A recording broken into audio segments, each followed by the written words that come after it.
پاکستان میں فٹ بال کے تمام دھڑوں نے فیفا کی نامزد کردہ نارملائزیشن کمیٹی پر عدم اعتماد کرتے ہوئے کھیل کی عالمی تنظیم سے مداخلت کی اپیل کر دی۔ فٹ بال کے تمام دھڑوں نے فیڈریشن کے انتخابات کے لیے عملی جدوجہد کرنے کا اعلان کر دیا۔ ان کا کہنا ہے کہ این سی نے پاکستان کے دورہ پر آئے فیفا اور اے ایف سی کے وفد سے ملاقات نہیں کرنے دی۔ چیئرمین ہارون ملک حکومت اور ہمارے ساتھ کیے گئے الیکشن کے معاہدے اور وعدے سے مکر گئے، لہٰذا فیفا اور حکومت اس معاملے میں مداخلت کرتے ہوئے جلد از جلد انتخابات کرا کے فیڈریشن کے معاملات منتخب باڈی کے حوالے کریں۔ لاہور پریس کلب میں الگ الگ پریس کانفرنس کرتے ہوئے پی ایف ایف کے سابق صدر اور پی ایف ایف کے کوارڈینیشن کمیٹی کے سربراہ سید اشفاق حسین شاہ اور فیڈریشن کے سینئر نائب صدر سید ظاہر شاہ نے کہا کہ نارملائزیشن کمیٹی کے چیئرمین ہارون ملک $6,000 جبکہ ممبران $4,000 ماہانہ وصول کر رہے ہیں۔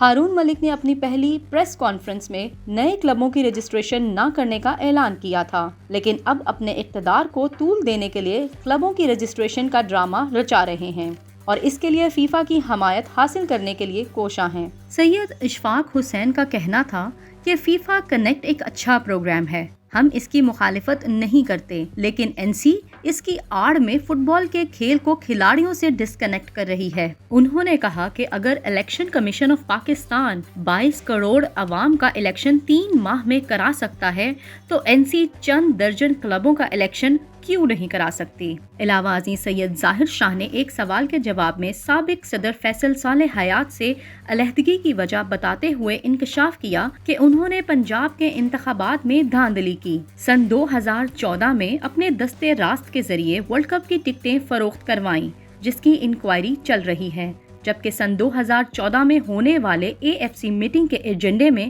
تبدیلی کی، جس پر میں نے ان کا ساتھ چھوڑ دیا۔